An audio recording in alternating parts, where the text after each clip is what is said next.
terbunuh di Camp Jenin. Satu hari saja, Mas. Ini kejahatan Israel. Yang berikutnya termasuk masjid ataupun tempat ibadah lainnya. Itu termasuk sesuatu yang tidak boleh diserang. Tapi di Gaza, Israel menghancurkan semuanya. Ada lebih daripada 115 masjid, kurang lebih 115 masjid itu hancur. Kemudian 50-an masjid rata dengan tanah. Rata dengan tanah, jemaah sekalian. Sisanya masih bisa digunakan tapi sudah berlubang-lubang, sudah mengkhawatirkan kondisinya. Gereja tua pun tidak selamat dari serangan Israel.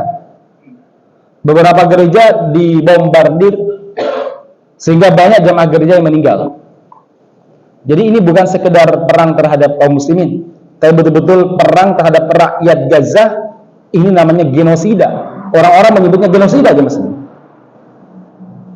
Kemudian, saudara sekalian, di antara manusia yang tidak boleh diserang, tidak boleh diganggu, satu, wartawan. Karena wartawan itu sifatnya menyebarkan berita. Tapi yang terjadi di Palestina, Israel menargetkan para wartawan, sudah lebih dari 10 wartawan senior meninggal. Ya. Gugur sebagai syuhada. Termasuk yang berikutnya adalah para medis, baik kalangan dokter, perawat, itu tidak boleh diserang sama sekali, karena mereka itu adalah tadi sifatnya netral. Mereka datang dan disumpah untuk mengobati. Hatta orang-orang yang tidak seagama dengan mereka atau dianggap musuh, mereka tetap punya kewajiban untuk mengobati. Itu sumpah dokternya, Mas. Nah, masalah muslimin yang mudah-mudahan dirahmati Subhanahu wa taala, ini sekali lagi yang terjadi di Gaza. Pelanggaran-pelanggaran. Tapi dunia internasional dia membisu. Bahkan 3 anggota Dewan Keamanan PBB, anggota tetap, yang memiliki hak veto dari 5 negara. Kan pemilik hak veto itu ada 5 ya, Amerika, Cina, Inggris, Prancis, dan Rusia. Nah, jemaah sekalian yang mudah-mudahan dirahmati Subhanahu wa taala, 3 dari 5 ini justru berada di pihak Israel, mendukung. Ini betul-betul luar biasa ya. Mereka betul-betul tidak mengindahkan perjanjian yang mereka buat sendiri. Siapa? Amerika. 2, Prancis. 3, Inggris. Ini luar biasa. Baik, masalah muslimin, sebelum saya lanjut lagi, saya ingin sampai pada 2 pertanyaan. Di kesempatan kali ini saya akan menjawab 2 pertanyaan. Pertanyaan yang pertama adalah, kenapa begitu sering kita ulang-ulangi wilayah Syam? Ada apa sebenarnya? Apa kaitannya dengan negeri kita Indonesia? Apa kaitannya dengan umat Islam terutama di Indonesia? Ini kenapa kita ulang-ulang berbicara masalah Palestina dan lain sebagainya? Kemudian yang kedua, pertanyaan terkait tentang bagaimana Israel berdiri, dan yang terakhir, yang ketiga adalah apa yang bisa kita lakukan untuk muslimin Palestina, khususnya wilayah Gaza. Baik, 3 pertanyaan ini akan saya jawab pada kajian di kesempatan kali ini. Pertanyaan pertama, sebelum saya jawab, saya ingin menyampaikan dulu beberapa kata kunci, keyword yang harus kita pahami sebelum kita masuk pada kajian. Karena ini sering kita sebut, jangan sampai kita salah paham. Yang pertama adalah Syam, yang kedua Bani Israel atau Yahudi, kemudian yang ketiga wilayah Palestina. Itu sebenarnya apa ya? Kita akan menyampaikan itu dulu.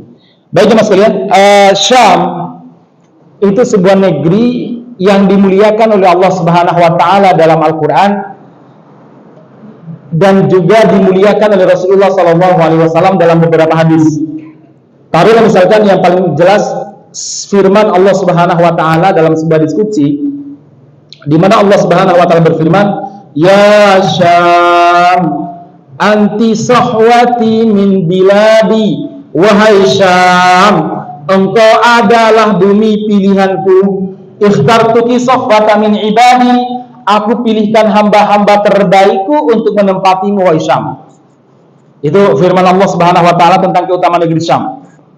disampaikan dalam hadis qudsi, dan nanti ada beberapa yang bersumber dari Al-Quran. Nah, Syam itu di mana sekarang? Kalau Anda buka Google-nya, nggak ada sekarang. Anda cari peta pun nggak ada wilayah yang bernama Syam. Kalaupun ada, paling ditunjukin sebuah ibu kota di negara Timur Tengah namanya Damaskus. Padahal bukan itu Syam yang dimaksud oleh hadis. Nah, Syam itu sebelum khilafah Turki Utsmaniyah runtuh, itu dibatasi oleh wilayah Irak, wilayah Mesir, wilayah Saudi, dan wilayah Turki. Kalau Anda lihat dia putar gitu nih, Turki, Irak, Saudi, sampingnya Mesir. Kalau Anda pernah menggambarkan sebuah peta ya. Nah, masyarakat muslimin yang mudah-mudahan dirahmati Subhanahu wa taala, cuma kalau Anda buka peta hari ini nggak ada. Kenapa demikian? Ketika Turki Utsmani mulai melemah pada Perang Dunia Pertama, tepatnya pada tahun sekitar 1920-an, Turki sudah mulai melemah. Pada saat itu jemaah sekalian, penjajah Eropa yang dianggap sebagai pemenang dunia pertama, terutama Inggris sama Perancis, menjajah negeri-negeri yang dikuasai oleh Turki Utsmani, kemudian mengkotak-kotaknya dalam beberapa negara supaya mereka bisa menjajah dengan baik. Salah satunya wilayah yang bernama Syam. Mereka mereka pisahkan menjadi 4 negara. Yang pertama adalah Suriah, kemudian Palestina, Yordania, Lebanon, dan sebagian wilayah Turki, namanya daerah Antokia, itu wilayah yang sangat bagus sekali. Kemudian sebagian wilayah Mesir, yaitu Gurun Sinai. Tempat di situ ada namanya Bukit Tursina, di mana Allah Subhanahu wa taala mengangkat Nabi Musa alaihissalam di tempat tersebut. Ya, Gurun Sinai. Baik, jemaah sekalian, itu wilayah yang bernama Syam. Jadi sudah dihapus dari peta dunia, di kotak-kotak menjadi 4 negara. Maka kalau Anda lihat 4 negara ini biasanya benderanya sama-sama. Ya, coba lihat itu ya, paling merah, hitam, putih, hijau. Itu wilayah Syam. Baik, ini kata kunci pertama telah saya jelaskan. Nah, sekarang yang kedua, mungkin kita sering mendengar namanya Bani Israel. Sebelum saya masuk kajian, Bani Israel, teman-teman sekalian, itu adalah keturunan Nabi Yakub alaihissalam. Baik, saya lanjut dulu ya, biar dari atas dulu saya sampaikan. Yakub memiliki seorang bapak yang bernama Ishak. Ishak punya bapak namanya siapa? Ibrahim alaihissalam. Ya. Nabi Ibrahim memiliki 2 istri dan 2 anak, masing-masing istri 1 anak. Yaitu pertama Ismail, kemudian nanti menjadi nenek moyangnya Nabi Muhammad SAW. Kemudian yang kedua adalah Ishak dari istri pertamanya Ibunda Sarah. Nah, Ishak ini dan Ismail dua-duanya lahir di kota Yerusalem ataupun Palestina. Kemudian jemaah sekalian, Ishak itu punya beberapa putra. Di antara putranya namanya Yakub. Yakub dikenal sebagai orang yang sangat soleh. Mungkin ini bagian daripada genetik bapak dan kakeknya. Jadi kalau bapaknya ya nabi, kakeknya nabi. Ya, nurun. Memang genetik itu nurun loh, sifat genetik itu turun. Ya, demikian juga sifat fisik. Rasulullah SAW pernah bersabda, "Ikhtaru li nutfatikum sholihah." Hati-hatilah memilih pasangan, termasuk memilih pemimpin. Kenapa demikian? Kata Rasul, "Fa inna damma jassas." Karena darah itu mengalir, genetik itu nurun. Ternyata pada zaman Nabi sudah ada namanya ilmu genetik, ilmu genetika, tapi belum dikembangkan sebagaimana sekarang. Hati-hati dalam memilih menantu, hati-hati juga dalam memilih pemimpin. Karena kalau pemimpin salah kita pilih, bapaknya ternyata garong, biasanya anaknya di bos garong ya. Bapaknya mungkin sangat suka dengan pikiran-pikiran kiri, ateis. Nah, biasanya anaknya juga tidak jauh beda. Seringkali begitu sih. Ya, seringkali begitu. Makanya Rasul mengatakan, "Fa innad dam jassas." Karena darah itu menurun. Genetik itu apa? Menurun. Ya, Masya Allah. Baik jemaah sekalian, yang mudah-mudahan dirahmati Subhanahu wa taala, Yakub kemudian menjadi orang yang sangat soleh, hingga karena kesolehan yang luar biasa, orang-orang pada zamannya menyebut beliau sebagai Israel ataupun Israel. Itu artinya apa? Hamba yang dekat dengan Allah Subhanahu wa taala. Jadi begitu. Nah, Yakub, izin berdiri. Yakub memiliki 12 putra dari 2 orang istri, yang istrinya ini kakak beradik, karena pada zaman dulu diperbolehkan menikahi kakak beradik. Kalau zaman kita kan nggak boleh, harus dipisahkan salah satunya. Nah, jemaah sekalian yang mudah-mudahan dirahmati Allah Subhanahu wa taala, dari istri pertama 10 anak, dari istri kedua 2 anak. Dari istri kedua, di antara anaknya menjadi salah seorang nabi yang tampan, namanya siapa? Yusuf alaihissalam. Ya, kemudian beliau ini sempat mau dibunuh oleh saudara-saudaranya dari istri pertama, dari ibu tirinya. Nah, masalah muslimin yang mudah-mudahan dirahmati Subhanahu wa taala, lantas yang menginisiasi atau mengusulkan untuk membunuh Yusuf, putra dari istri pertama, namanya Yahuda. Dipahami? Yahuda. Nah, 12 keturunan Nabi Yakub itu di kemudian hari dikenal dengan Bani Israel. Apa? Bani Israel, anak-anak dari Israel. Kemudian jemaah sekalian, dari Bani Israel ini ada Yusuf alaihissalam. Nah, ada namanya Yahuda tadi yang menginisiasi atau mengusulkan untuk membunuh Nabi Yusuf. Yahuda inilah yang kemudian, kata sebagian sejarawan, melahirkan orang-orang Yahudi. Bisa dipahami? Nah, kemudian nanti mereka berpindah ke mana? Ke Mesir. Jumlah mereka kurang lebih 70 orang saat berpindah ke Mesir. Nah, di Mesir mereka berkembang biak, kemudian lahirlah siapa? Musa dan Harun. Ya, bisa dipahami sampai sini dulu? Baik, itu namanya Bani Israel, dan itu namanya Yahudi. Baik, sekarang Palestina. Kata kunci lagi ya. Kalau Anda dulu nyusun skripsi kan begitu ya, ada keywordnya ya. Ya, Anda nyusun skripsi ya. Atau mungkin Anda buat papers dulu ya, ada keywordnya. Kata-kata kunci itu apa? Saya minum dulu ya. Bismillah.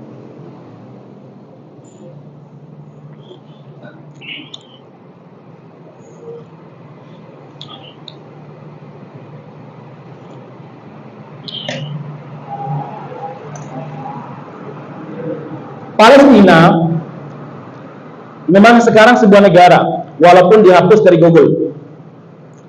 Tapi asal muasalnya kalau kita baca sebagian tulisan sejarawan, Palestina itu sebenarnya dulunya nama sebuah suku. Nama sebuah suku yang berasal dari keturunan Kan'an. Kan'an ini merupakan nenek moyangnya orang-orang Arab. Kemudian dulu mereka tinggal di Babilonia. Babilonia itu Irak. Kemudian mereka hijrah di wilayah namanya Yerusalem. Kemudian mereka berkembang biak sampai nanti orang-orang yang mendiami Yerusalem, khususnya Palestina dan Palestina pada umumnya, itu banyak didominasi oleh keturunan suku Filistin tadi. Nah, kemudian mereka menjadi sebuah bangsa, yaitu bangsa Palestina. Negara deh, kalau bangsa sih bangsa Arab. Negara Palestina. Ya. Nah, ini namanya apa namanya? Bangsa Palestina. Mereka dulu pada zaman dulu dikenal sebagai bangsa Jabbariyin. Bangsa yang fisiknya bagus, pinter berperang, dan orangnya berani-berani. Dan menurun ke anak-anaknya sekarang. Ya. Dalam Al-Quran mereka disebut sebagai bangsa Jabbariyin. Kalau Anda buka soal Maidah dari 21 sampai 28, ketika berbicara Nabi Musa mengajak kaumnya untuk masuk ke negeri suci, yaitu apa? Palestina. Di situ diceritakan bahwa awalnya Bani Israel mau. Kemudian mereka berangkat di tengah jalan. Ini kejadian setelah Fir'aun ditenggelamkan oleh Allah Subhanahu wa taala. Di tengah jalan mereka mendengar kabar bahwa negeri yang mereka tuju, yaitu negeri Yerusalem ataupun Baitul Maqdis, sudah dihuni oleh orang-orang Jabbariyin, bangsa Filistin tadi. Ya, maka mereka bilang gini sama Nabi Musa, "Ya Musa, inna fiha qauman jabbarin." Dalam Maidah. Wahai Musa, di dalamnya ada bangsa Jabbar. Jabbar itu bukan nama, tapi gelar. Ya, karena mereka dikenal sebagai orang-orang kuat dalam berperang. Wa inna lam nadkhulaha hatta yakhruju minha. Kami tidak akan masuk sampai bangsa itu keluar dari situ. Nabi Musa sama Nabi Harun mengatakan, ayo kita perangi mereka, Allah akan menangkan kita. Apa jawab mereka? Musa, mereka bangsa militer, sementara kami ini bangsa pedagang. Kami ini tukang bangunan, tukang kebun. Ya, kami ini bangsa petani, nggak terbiasa memegang pedang, nggak memiliki teknik untuk berperang dengan baik. Ya Musa, inna lan nadkhulaha abadan madamu fiha. Selama-lamanya kami tidak akan masuk di dalamnya. Dan kalau mereka keluar baru kami masuk. Ayo Musa mengatakan, ayo kita perangi kalau begitu. Allah akan memenangkan kita. Apa jawab mereka? Ogah kalau bahasa sekarang. Moh mereka nih. Akhirnya mereka bilang begini, karena dibujuk terus oleh Nabi Musa sama Nabi Harun, mereka bilang, ya Musa, wahai Musa, ya Harun, wahai Harun. Sebagai solusinya begini saja. Kalau kamu betul-betul percaya dengan janji Allah Subhanahu wa ta'ala, dan kami tidak begitu percaya, begini saja, fadhhab anta wa rabbuka faqatila inna huna qaidun. Kamu sama Allah pergi berdua perangi mereka. Kami nunggu di sini siapa yang menang. Ini kurang ajar biasa nih. Nabi sama Allah disuruh memerangi musuh mereka Jabariyin. Sementara mereka apa? Duduk menunggu siapa yang menang. Ya Rabbi ya Rahman. Ini puncak kekurang ajaran. Itulah yang di dalam ayat Nabi Musa marah sampai minta kepada Allah supaya Allah memisahkan beliau dengan Bani Israel. Ya, baik. Ini gambaran Bani Israel ya. Akhirnya Allah mengharamkan negeri tersebut untuk mereka. Karena mereka ingkar kepada Allah Subhanahu wa taala. Baik, sudah terjawab 3 kata kunci. Syam. Yang kedua apa tadi? Bani Israel. Yang ketiga apa? Palestina, suku Filistin. Nah, sekarang kita masuk, apa hubungan kita dengan Syam? Dan apa hubungan kita dengan Gaza? Apa hubungan kita dengan Palestina? Masyarakat muslimin yang mudah-mudahan dirahmati Subhanahu wa ta'ala, hubungan kita dengan negeri Syam banyak sekali. Kalau boleh saya simpulkan, ada 6 poin hubungan erat kita dengan negeri Syam. Yang pertama adalah apa? Itu negeri suci umat Islam, negeri yang diberkahi oleh Allah Subhanahu wa taala. Keberkahan dan kesuciannya sangat tampak. Satu, itu merupakan kiblat pertama Nabi Muhammad SAW dan umat Islam pada zaman itu. Selama kurang lebih 14 tahun mereka menghadap Al-Aqsa, jemaah sekalian. 14 tahun. Dibandingkan dengan usia dakwah Nabi Muhammad SAW yang hanya 23 tahun, berarti beliau lebih lama menghadap Al-Aqsa dibandingkan menghadap Ka'bah. Setelah itu beliau wafat. Negeri yang menjadi kiblat pertama umat Islam. Yang kedua, di situ Nabi Muhammad SAW Isra dan Mi'raj. Isra dari Makkah Al-Mukarramah sampai ke Yerusalem ataupun Baitul Maqdis. Di situ beliau mengimami arwah para nabi. Dari Baitul Maqdis beliau dinaikkan menuju Sidratul Muntaha yang kita kenal dengan Mi'raj. Dari situ juga jemaah sekalian, Allah berkahi negeri ini. Dalam sebuah ayat Allah Subhanahu wa taala berfirman,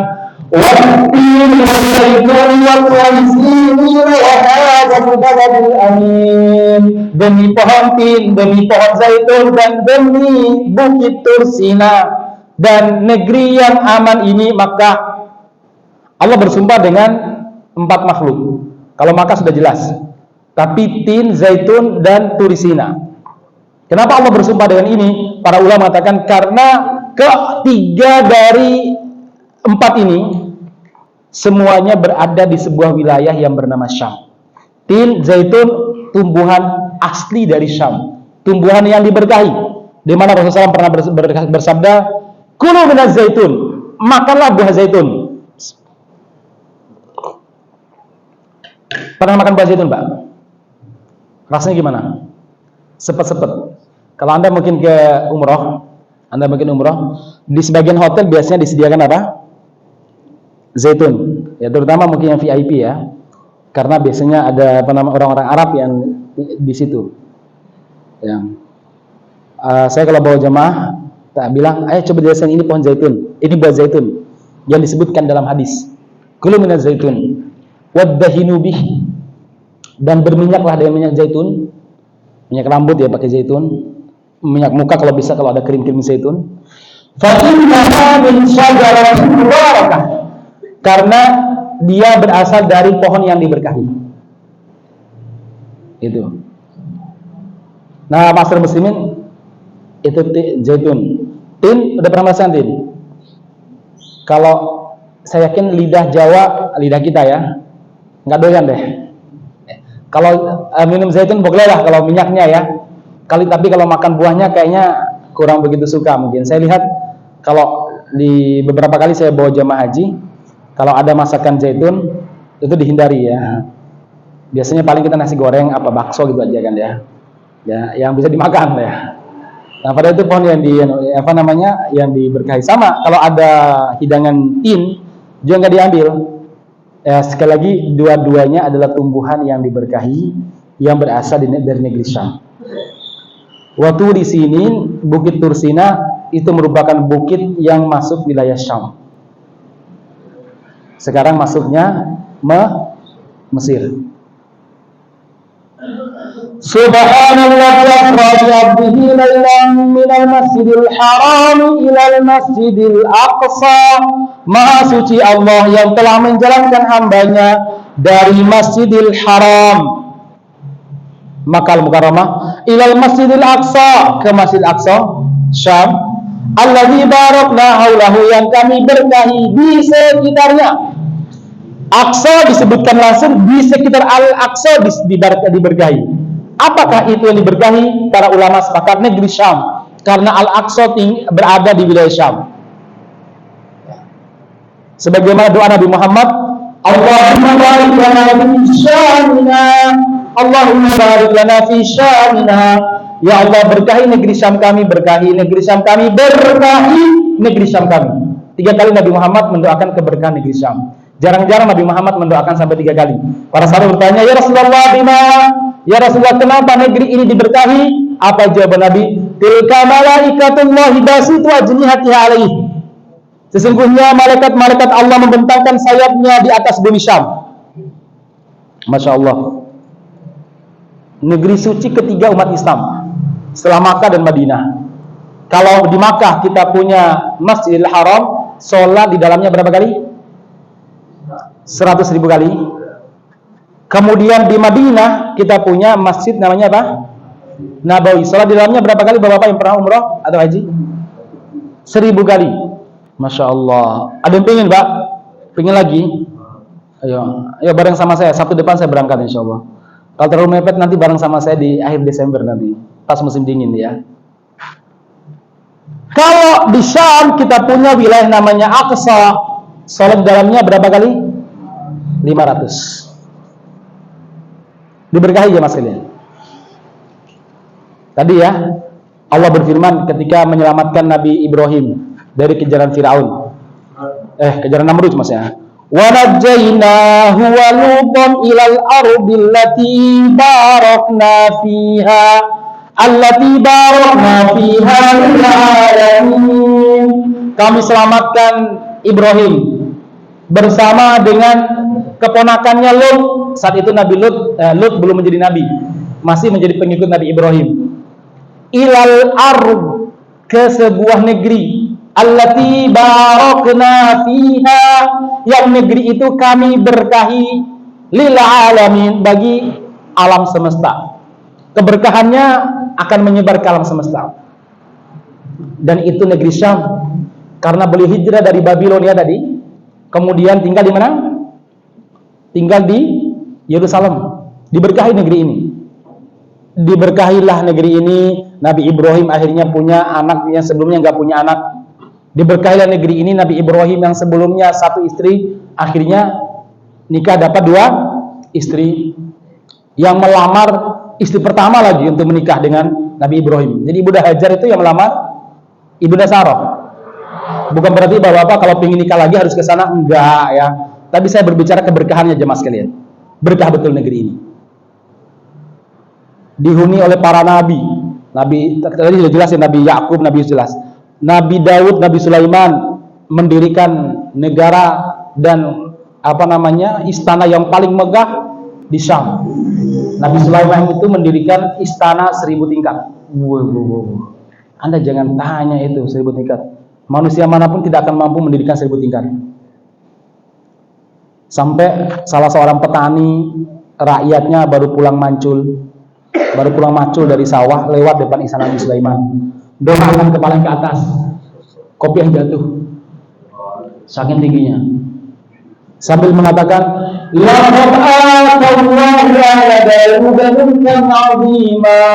Allah telah memberi keluarga Daud kerajaan yang sangat besar. Suaranya ini didengar oleh Nabi Sulaiman. Saat itu beliau di tingkat ke-1000. Dari mana?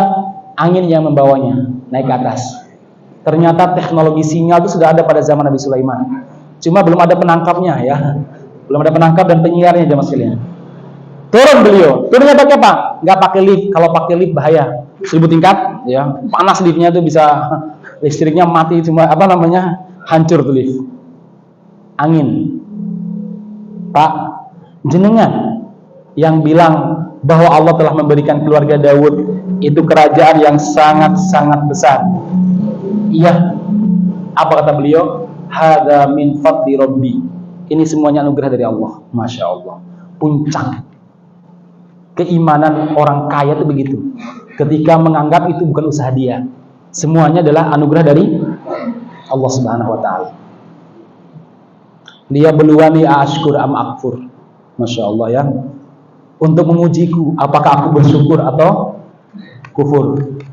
Terkadang teman-teman kita ini baru punya Pajero Sport aja udah sombongnya luar biasa. Ya. Punya mobil 5 mewah-mewah misalkan, udah gimana rasanya. Ini Nabi, coba lihat Nabi Sulaiman. Kaya tapi tidak membuat beliau tertipu. Bapak, mau saya beritahu sesuatu lebih baik daripada ini? Adakah? Ada. Ucapanmu subhanallah walhamdulillah wala ilaha illallah wallahu akbar. Bahkan satu tasbih subhanallah saja diterima oleh Allah Subhanahu wa taala, itu lebih baik daripada ini dan sisinya. Wah, subhanallah. Di situ Nabi Dawud, Nabi Sulaiman, Nabi Yahya, Nabi Zakaria, Nabi Isa lahir dan wafat di situ. Nabi Isa juga dinaikkan, dia dari situ juga di usia 33 tahun. Diangkat oleh Allah ke langit.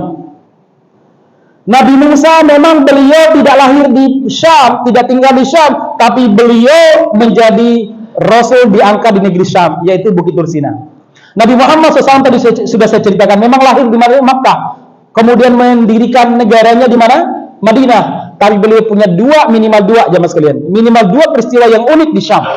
Makanya tadi Allah berfirman, aku pilihkan hamba yang terbaik di atasmu. Para a'immah, para ulama banyak yang berinteraksi di Syam. Taruhlah Imam Syafi'i lahir di Gaza, Filistin yang sekarang diserang. Imam An-Nawawi yang hadisnya kita baca sekarang, yang biasanya kita pakai Arba'in An-Nawawiyah atau Riyadhus Shalihin, beliau di kota Nawa, Syam, masuk ke Suriah sekarang. Imam Ibnu Katsir yang mungkin sebagian kita mengkaji tafsirnya, beliau lahir di Damaskus, Dimashq. Subhanallah jemaah sekalian. Syekhul Islam Ibnu Taimiyah lahir di Haram itu wilayah Suriah, Syam. Imam Ibnu Hajar Al-Asqalani ahli hadis yang mensyarah kitab Sahih Bukhari yang paling lengkap syarahnya, lahir di Asqalan. Asqalan itu mana? Hari ini menjadi medan tempur yang paling panas antara Islam Mujahidin dengan Israel, wilayah Palestina jemaah sekalian. Syam. Baik, ini poin pertama, negeri suci kita. Ini harus kita pahami semuanya. Jadi keberadaan orang-orang Syam di Suriah, di Palestina terutama, menjaga Al-Aqsa, itu sebenarnya mereka mewakili kita dalam menjaga negeri suci kita. Mereka mewakili kita jemaah sekalian. Karena kita yang seharusnya ke sana untuk menjaga negeri yang Allah titipkan kepada kita. Negeri yang diwakafkan oleh Umar bin Khattab radhiyallahu anhu kepada umat Islam. Kita yang harus menjaganya. Makanya Rasul mengatakan Ahlus Syam, orang yang tinggal di negeri Syam, wa azwaju, dan istri-istrinya membersamai mereka di negeri Syam, wa dzurriyyatuhum, anak-anak mereka, wa abiduhum, budak laki mereka, wa ima'uhum, budak perempuan mereka, mereka dicatat sebagai orang yang ribat di jalan Allah, mujahid di jalan Allah Subhanahu wa taala, walaupun mereka sambil ngopi di rumahnya. Kenapa? Karena mereka menjaga tempat suci kita. Maka kalau kita menolong mereka, memberi bantuan kepada mereka, sebenarnya bahasanya bukan berikan bantuan, tapi kita memberikan hadiah karena mereka telah mewakili kita dalam menjaga Al-Aqsa. Mereka tidak mau keluar. Sekarang jamaah sekalian Mesir, ini begini, kalau Anda lihat. Mesir, ini kan Palestina, taruh Palestina ini meja ini, sampai sini ya, sampai ke tempat ini, gelas kopi ini, taruhlah perbatasan Palestina jamaah sekalian, ini Palestina. Ini Mesir, Sinai. Ini Sinai karena berbatasan langsung. Ya, orang-orang Mesir telah kerjasama dengan Israel supaya gimana Gaza ini habis, ya, supaya mereka lari ke Sinai. Sinai luas, dan mereka mengatakan silakan tinggal di sini. Tentara negara-negara Arab mengatakan kami akan bangunkan rumah-rumah kalian di sini. Tinggalkan ini, biarkan untuk Israel. Apa jawab mereka? Kalla, tidak. Kami di sini untuk menjaga Al-Aqsa. Walaupun kalian membangunkan rumah-rumah mewah di sini, kalla, kami tidak akan mau. Kami tinggal di sini untuk menjaga Al-Aqsa. Maka kemarin kalau Anda lihat di Jibila itu ada seorang bapak keluar, pulang rumahnya yang hancur, berantakan. Istrinya meninggal, anaknya meninggal. Ada 5 atau 6 anaknya meninggal. Satu waktu aja masih. Duda sekali sebatang kara. Nangis dia. Ditanya, kamu menyesal tinggal di Palestina? Enggak. Saya menangis karena sedih, wajar. Tetapi saya bangga karena Allah memilih keluarga saya sebagai fida. Fida itu apa? Harga untuk membebaskan Al-Aqsa. Tebusan untuk membebaskan Al-Aqsa. Dan kami siap menyerahkan nyawa kami lagi demi pembebasan Al-Aqsa. Jadi mereka ini betul-betul paham nilai sejarah dan kekudusan, kesucian Al-Aqsa jamaah sekalian. Kami siap. Nah, ini negeri, masjid yang dibangun kedua kali. Masjid pertama kali yang dibangun untuk kedua kalinya, maksudnya masjid yang dibangun pertama kali yang kedua. Yang pertama adalah Makkah Al-Mukarramah, Masjidil Haram, dibangun oleh Nabi Adam alaihissalam. Setelah itu selama 40 tahun Nabi Adam diperintahkan untuk membangun Al-Aqsa. Jadi coba sekali demikian. Ini poin pertama yang perlu dicatat. Kalau sudah ada roti bukan berarti selesai kan? Lanjut ya. Oke. Lanjut jemaah sekalian. Karena ini baru 1 dari 6 yang saya sampaikan ya. Yang kedua, masalah muslimin. Di sana ada neraca penentu kemenangan Islam. Saya tidak akan berbicara banyak terkait mengeksploitasi terkait masalah digital dialami oleh bangsa Palestina. Saya rasa antum sudah banyak mendengarkan dari para syekh dan dari para ustadz. Saya berbicara di sisi lain. Ya. Sekali lagi, Syam merupakan neraca. Neraca itu apa? Barometer. Barometer itu apa? Tolak ukur baik buruknya umat Islam dan negeri umat Islam di luar sana. Jemaah sekalian yang mudah-mudahan dirahmati Subhanahu wa taala, Rasulullah SAW pernah bersabda, apa sabda Nabi Muhammad SAW? Sabda Nabi, "Idza fasadatis Syamu fala khaira fikum." Kalau negeri Syam itu hancur, maka negeri-negeri umat Islam tidak memiliki kebaikan lagi. Kata Rasulullah, kalau negeri Syam hancur, maka negeri-negeri umat Islam tidak memiliki kebaikan sama sekali. Wa idza fasada ahlus Syami, kalau penduduknya negeri Syam itu rusak, hancur, fala khaira fikum, sama umat Islam di negeri lain tidak punya kebaikan. Umat Islam di negeri lain tidak punya kebaikan. Neraca jamaah sekalian. Maka kepedulian kita dengan mereka, satu, karena itu negeri suci kita. Yang kedua, itu negeri yang berkahi jamaah sekalian.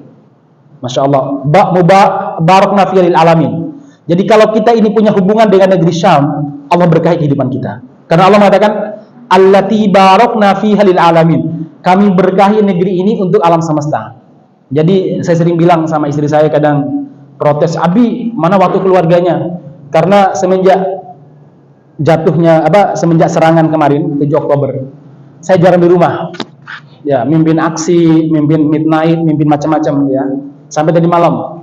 Di malam di Wonosari ya. Saya bilang, "Dek, mungkin nggak ada waktu keluarga, tapi mudah-mudahan kita punya waktu yang banyak di surga nanti." Kenapa? Negeri ini negeri yang diberkahi. Insya Allah, mudah-mudahan kita ikhlas ya.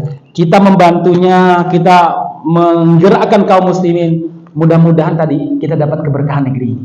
entah anak kita menjadi anak-anak yang soleh nanti. Allah mudahkan semua urusan kita. Allah jauhkan kita dari berbagai macam penyakit.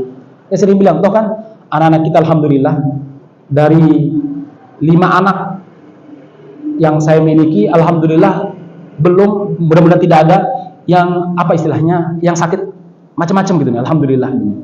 Baik-baik terusnya. Saya bilang mungkin itu keberkahan. Ya. Kemudian kita kadang kebutuhannya banyak, seperti apa namanya? Kemarin istri lahiran di PKU.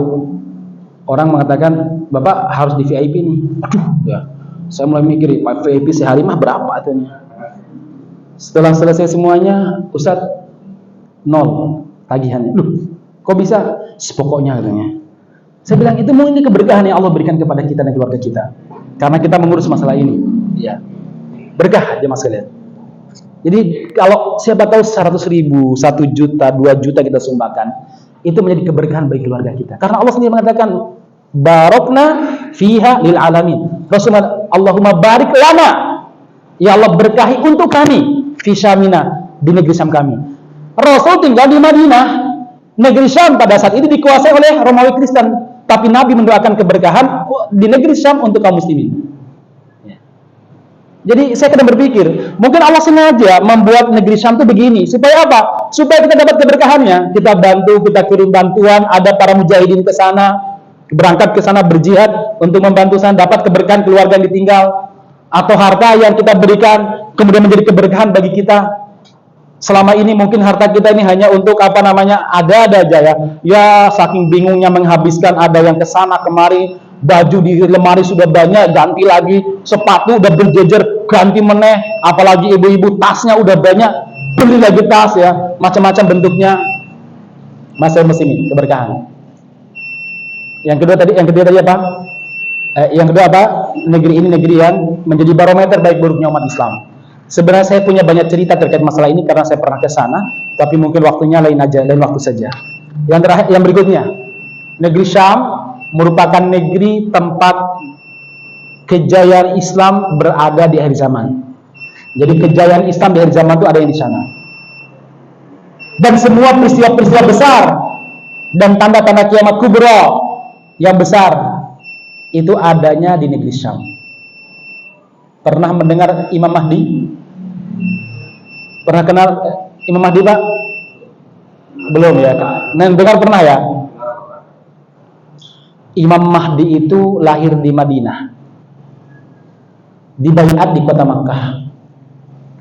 Hidungnya mancung, kulitnya putih kata Rasul, namanya sama dengan namaku, nama bapaknya sama dengan nama bapakku. Jadi Muhammad ibnu Abdillah atau Ahmad bin Abdillah, karena Nabi Muhammad itu Ahmad dan Muhammad. Jidatnya lebar, apa namanya ini? Dagunya tidak begitu lonjong, jadi agak rata, tampan orangnya. Dia Imam Mahdi, min ali baiti, dari keluarga kata Rasul. Jadi kalau ada orang Indonesia ngaku Imam Mahdi, yes, ada cucu ya. Karena banyak ngaku Imam Mahdi, Pak. Di Banten tuh ada tuh Imam Mahdi. Di Karanganyar tuh ada beberapa tahun yang lalu. Di Madura yang terbaru di Madura itu ngaku Imam Mahdi. Saya tanya sama teman-teman orang Madura, siapa namanya? Maulana. Allah. Jenenge wis enggak masuk syarat gitu. Lihat fotonya, kalian fotonya. Hitam, pesek. Imam Mahdi enggak gini, saya bilang gitu. Tapi ada juga pengikutnya. Jangan Indonesia ini luar biasa. Senyalannya kayak opo pun tetap ada pengikutnya loh ya. Indonesia ini. Lari ke Syam karena dikejar oleh pasukan yang iri kepada beliau. Tinggal di Syam, mendirikan khilafah. Saya gak bilang negara karena hadisnya khilafah. Ustaz, nanti bertentangan dengan piagam PBB, bang. Hadisnya khilafah kok. Alamin hajin nubuwah di Syam. Beliau akan menjadi pemimpin tunggal umat Islam. Rasul mengatakan, datangi dia. Walau habbun al salji, walaupun kalian merangkak di atas salju, bayat sama dia untuk selamat. Kemudian jamaah sekalian, beliau memimpin perangnya di sana. Ada sebuah perang yang sangat besar namanya Armageddon dalam istilah orang Kristen. Islam menyebutnya Al-Malham Al-Kubra. Uniknya semua agama samawi, baik Islam, Kristen maupun Yahudi, meyakini peperangan ini semua, bahwa akan ada perang yang akan mengakhiri perseteruan di dunia ini. Perang antara umat Islam dengan Persia, perang antara umat Islam dengan Romawi, Kristen, yang disebut dengan Armageddon. Sampai orang-orang Eropa, Hollywood memproduksi sebuah film namanya Armageddon. Ar artinya perang, Megiddo itu sebuah lembah yang hari ini berada di wilayah Palestina yang dijajah oleh Israel. Anda nanti habis dari sini cari The Land of Megiddo in Israel. Itu nanti akan lihat sebuah padang, bukan padang pasir ya, padang rumput yang sangat subur sekali tumbuh. Disitulah diyakini sama orang Kristen sebagai tempat pertempuran akhir zaman. Islam meyakini perang itu puncaknya di sebuah wilayah namanya Dabid A'maq. Dabid A'maq itu wilayah Suriah. Dan benteng terbaik umat Islam kata Rasulullah di Gautoh. Gautoh itu sekarang wilayah Suriah. Yang kemarin dibom oleh Bashar Assad Syiah dengan bom kimia yang meninggal sehari 2.300. Jadi 11-12 Syiah sama Israel ya Mas, sama Yahudi. Baik Mas sekalian. Itu apa namanya? Wilayah Syam. Di situ juga Nabi Isa alaihissalam akan turun untuk membunuh Dajjal, karena Dajjal tidak ada yang mampu membunuhnya kecuali Nabi Isa. Di mana turunnya? Fayanzil Isa bin Maryam indal manaratul bayda, di menara putih kata Rasul. Menara putih mana? Syarqi, timur. Tapi bukan timur Tirtonadi. Itu baru dibangun soalnya ya. Masih sejet ya. Tapi Syarqiyat Dimasq, timur kota Damaskus. Di saat sholat subuh beliau turun dari langit Damaskus. Imam Mahdi mengatakan, wahai Nabi Allah, majulah Anda, jadilah imam bagi kami. Nabi Isa mengatakan tidak, Anda yang jadi imam. Habis sholat subuh mereka duduk, kemudian saat zikir khusyuk, datanglah Dajjal bersama dengan pasukannya, terjadilah perang. Kemudian Nabi Isa mengejar Dajjal, karena Dajjal kalau ketemu Nabi Isa wajahnya leleh. Belum dibunuh aja, itu wajahnya meleleh. Dikejar, dia bersembunyi di sebuah kota namanya Babylon. Babylon itu kalau Anda buka Google sekarang namanya The Lot City namanya. The Lot City, Lot City itu masuk wilayah Palestina, sekarang dijajah sama Israel. Disitulah Dajjal bersembunyi dan disitulah Nabi Isa menemukannya dan membunuh Dajjal. 70.000 Yahudi yang dipimpin oleh Dajjal berpencar melarikan diri, bersembunyi di bawah pohon, bersembunyi di balik batu, sampai Rasul mengatakan fayahtabiul yahud wa ra'us syajar wal hajar. Batu dan pohon akan berbicara pada saat itu karena Allah membuat mereka bisa berbicara, dan mereka mengatakan ya muslim ya Abdullah, wahai muslim wahai hamba Allah. Ini di belakangku ada orang Yahudi, silakan dibunuh. Semua berbicara, jangankan manusia, pohon dan batu aja berbicara. Kenapa? Muak dengan perilaku orang Yahudi. Kalau sekarang orang-orang Eropa muak, orang Inggris muak, maksudnya rakyatnya bukan pemerintahnya, sampai mereka demo. Demikian juga orang-orang Korea Utara, taruhlah misalnya Kim Jong Un, walaupun dia non Muslim, bukan non Muslim lagi, nggak punya agama malahan ya, itu muak dengan perilaku orang-orang Israel, bahkan mengatakan siap membela Palestina. Nanti di akhir zaman yang muak bukan sekedar manusia, hewan dan tumbuh-tumbuhan pun muak, marah, maka bicaralah batu. Illa sajatul yahud, kecuali pohon korban. Fa'innaha sajatul yahud, karena pohon itu pohon Yahudi. Dan hari ini orang-orang Kristen, orang-orang Yahudi, mereka lagi rame menanam pohon gorkot. Padahal pohon gorkot itu kalau Anda lihat, itu kayak kaktus. Tidak ada yang bisa dimanfaatkan. Nggak ada buah. Nggak punya kayu yang bisa digunakan untuk kayu bakar, ataupun minimal untuk apalah. Kayu-kayu biasa lah, mungkin buat bakar-bakar singkong, ataupun nggak bisa. Anda tahu pohon kaktus kan? Mau diapain tuh? Nggak bisa. Tapi mereka tanam. Kenapa? Karena mereka yakin dengan hadis ini, yakin dengan peperangan ini. Di saat sebagian umat Islam baru dengar atau bahkan mungkin kurang yakin. Dengar tapi kurang yakin. Orang Yahudi yakin, hak oleh yakin. Iya. Ustadz Ahmad Kainama. Kaimana atau Kainama? Kainama ya. Kaimana kayaknya? Hah? Kainama ya. Beliau kan S1-nya dulu Kristen, ketika beliau Kristen, S1-nya di Jakarta, tapi sekolah kependetaannya di Haifa Israel, S3-nya di Haifa Israel juga. Beliau cerita, itu lagi ditanam Ustaz. Yang unik negeri Israel itu tingkat keasamannya tinggi sekali, sehingga kalau membibit tanam dari kecil itu nggak bisa, pasti mati. Maka mereka tanamnya di mana pembibitannya? Di California. Kalau udah besar baru dibawa ke Israel. Itu harganya mahal berarti. Anda tahu siapa donatur utama daripada penanaman pohon borkol ini? Hussein. Hussein siapa? Barack Hussein Obama. Udah ngerti kan? Apa hubungan Amerika sama Israel? Itu jemaah sekalian. Baik, 4, 5, 6 nanti aja lah, waktu udah mepet ya. Mungkin saya bareng aja. Yang ke berapa tadi?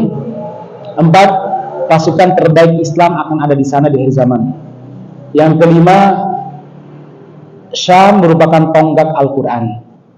Yang keenam, ada derita umat Islam sejak puluhan tahun yang lalu.